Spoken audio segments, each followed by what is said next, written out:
one core value as we learned in school. And 3, I'm not guy crazy. Never once in my life have I been considered guy crazy. They're just, I like being one of the guys, don't care to chase after them.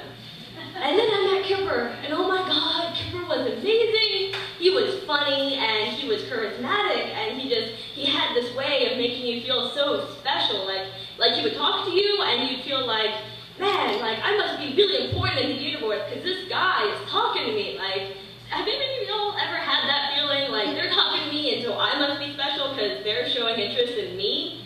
You know, regardless of what they've got going on in their life. And that's what this guy Kipper did. And so I met him at a youth group, and we started hanging out, and he hung out with me every weekend. And at the time, I had a boyfriend of 2 years. And we were pretty serious for, you know, being 14 to 16. But I started hanging out with this guy Kipper, and at first I thought, you know, it's just a crush, like it's just, yeah, I like him, and yeah, he's really interesting, but it's just a crush. Like, crushes are nothing. Crushes just means that, you know, he's mysterious, and I don't know a lot about him, so there's nothing endangering my relationship with this guy named Gabe.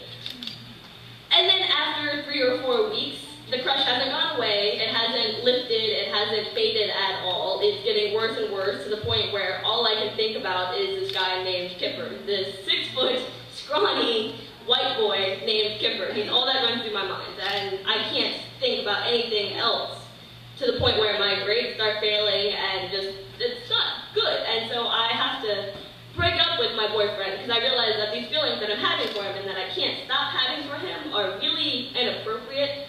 And because even my stubbornness can't get me to stop having these feelings, I can't stubborn him out of my head. I can't just start thinking about my math work that's right in front of me, because he's in the back of my head, and what we're going to do this weekend, and what he's going to say, and the look he's going to give me that just makes me feel so warm and fuzzy inside, because he's looking at me and no one else in the universe.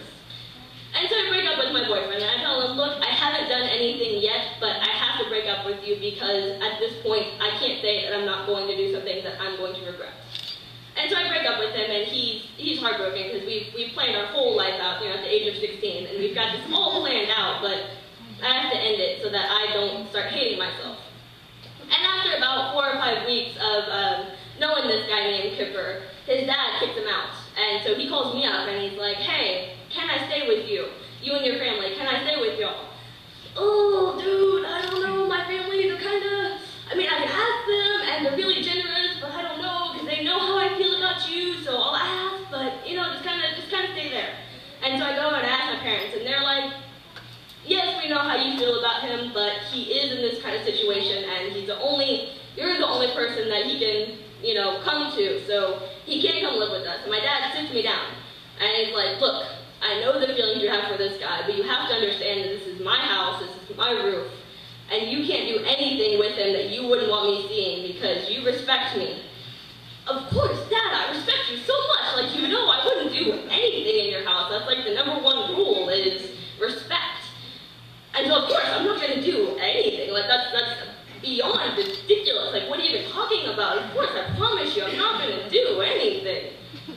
And so Kipper moves in, and at this point I realized that, I don't know why I keep doing that, I realized that he's kind of a player. he likes a lot of girls, and he gets them, and then he leaves them, hit it and quit it, that type of thing. And I realized this, but at this point I realized that I love this guy. Like, I can't get him out of my head, and it's been a month and a half, 2 months. I can't stop thinking about him. I can't stop wanting to be around him. I can't stop just wanting him to look at me because it gives me this most amazing feeling.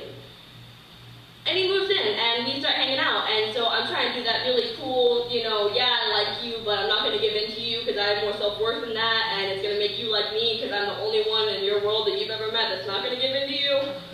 That didn't work. Yeah. He had so many girls chasing him that one girl saying no to him doesn't mean anything. And so I become just his sister, and I'm kind of like, that's not what my plan was supposed to do. And so I continue, and I try to show him how much I love him because, God, I love him so much. Like, how can I love someone this much and not have him love me back? And so, you know, we're going to end up together. I just have to show him how much I love him. And so I stay up all night with him a lot of the time and just listen to these stories that he tells me, these lies that he creates, because he's one of those guys where anything you've done, he's done better. Anywhere you've been, he's been there and is not allowed back. Like he's just been there and done that type of thing. And so I sit there and I listen to them, and I know that they're lies, and he knows that I know that they're lies, but I hang on to every word that he says because it's just me and him, and we're hanging out, and he's showing me all this attention. He's telling me all these things that I can pretend he's never told anyone else. And he starts telling me about all these girls that he's slept with and that he's been with, and you know, all the things that they've done for him. And I'm sitting there because I love you so much that if you could just see how much I love you and how much I'm willing to be there for you and listen to these heartbreaking stories, surely you'll love me back, right? Like surely you'll see what an amazing person we can be together because I love you so much.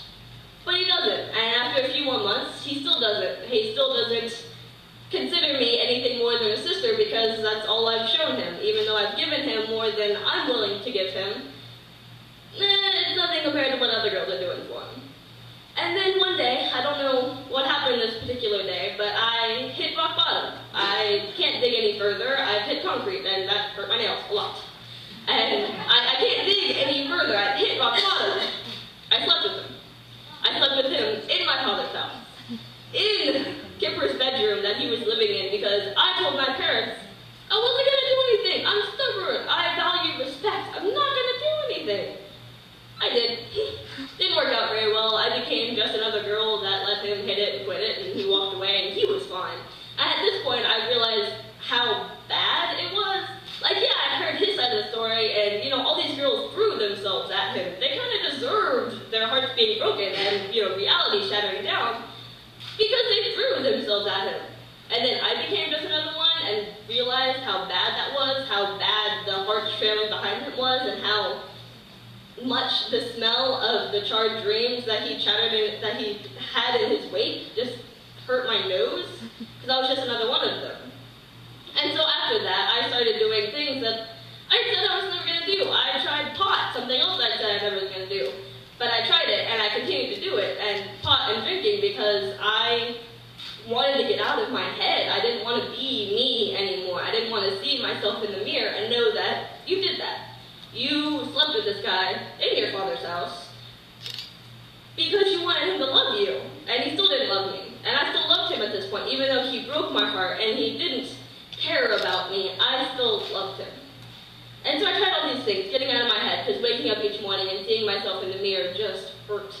Seeing that look in my eyes, that look that I still loved him and he didn't love me back, and having no self-respect for myself. Like, all my self-respect was out the window because I slept with this guy that didn't care for me, he didn't love me, he didn't do anything. But in my last final attempt to make him love me, I lost myself. And so at this point, my friend Gabe, who is now my best friend, even though he's the guy in the beginning that I broke up with, he's my best friend, and he's trying to help me through all this, but there's not much he can really do, because I still love this guy. Like, he can be there for me, and he can listen to me, but he can't do anything. He can't make me stop loving him. But he invites me over to a party that he's having for his birthday. And we hang out, and we're chilling, and, you know, I'm keep trying to forget Kipper, keep trying to just relax and enjoy the moment and completely forget that when I go home, I'm going to have to see him again and pretend like everything's fine, like he hasn't broken my heart, like, you know, we're just friends, and it's all cool, and I'm still the cool chick that I used to be, because you don't mean that much to me either. Yeah.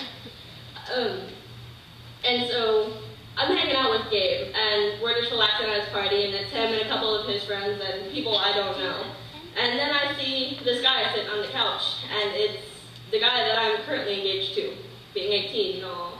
I'm currently engaged to, and it's the guy that I'm going to spend the rest of my life with. And I realized a few weeks later that if I hadn't taken the nosedive into all that was Kipper, if I hadn't lost myself, I wouldn't have found the guy that I'm supposed to be with. I wouldn't have found the guy that is supposed to not only bring me to who I used to be, but to bring me to someone better than I thought I'd ever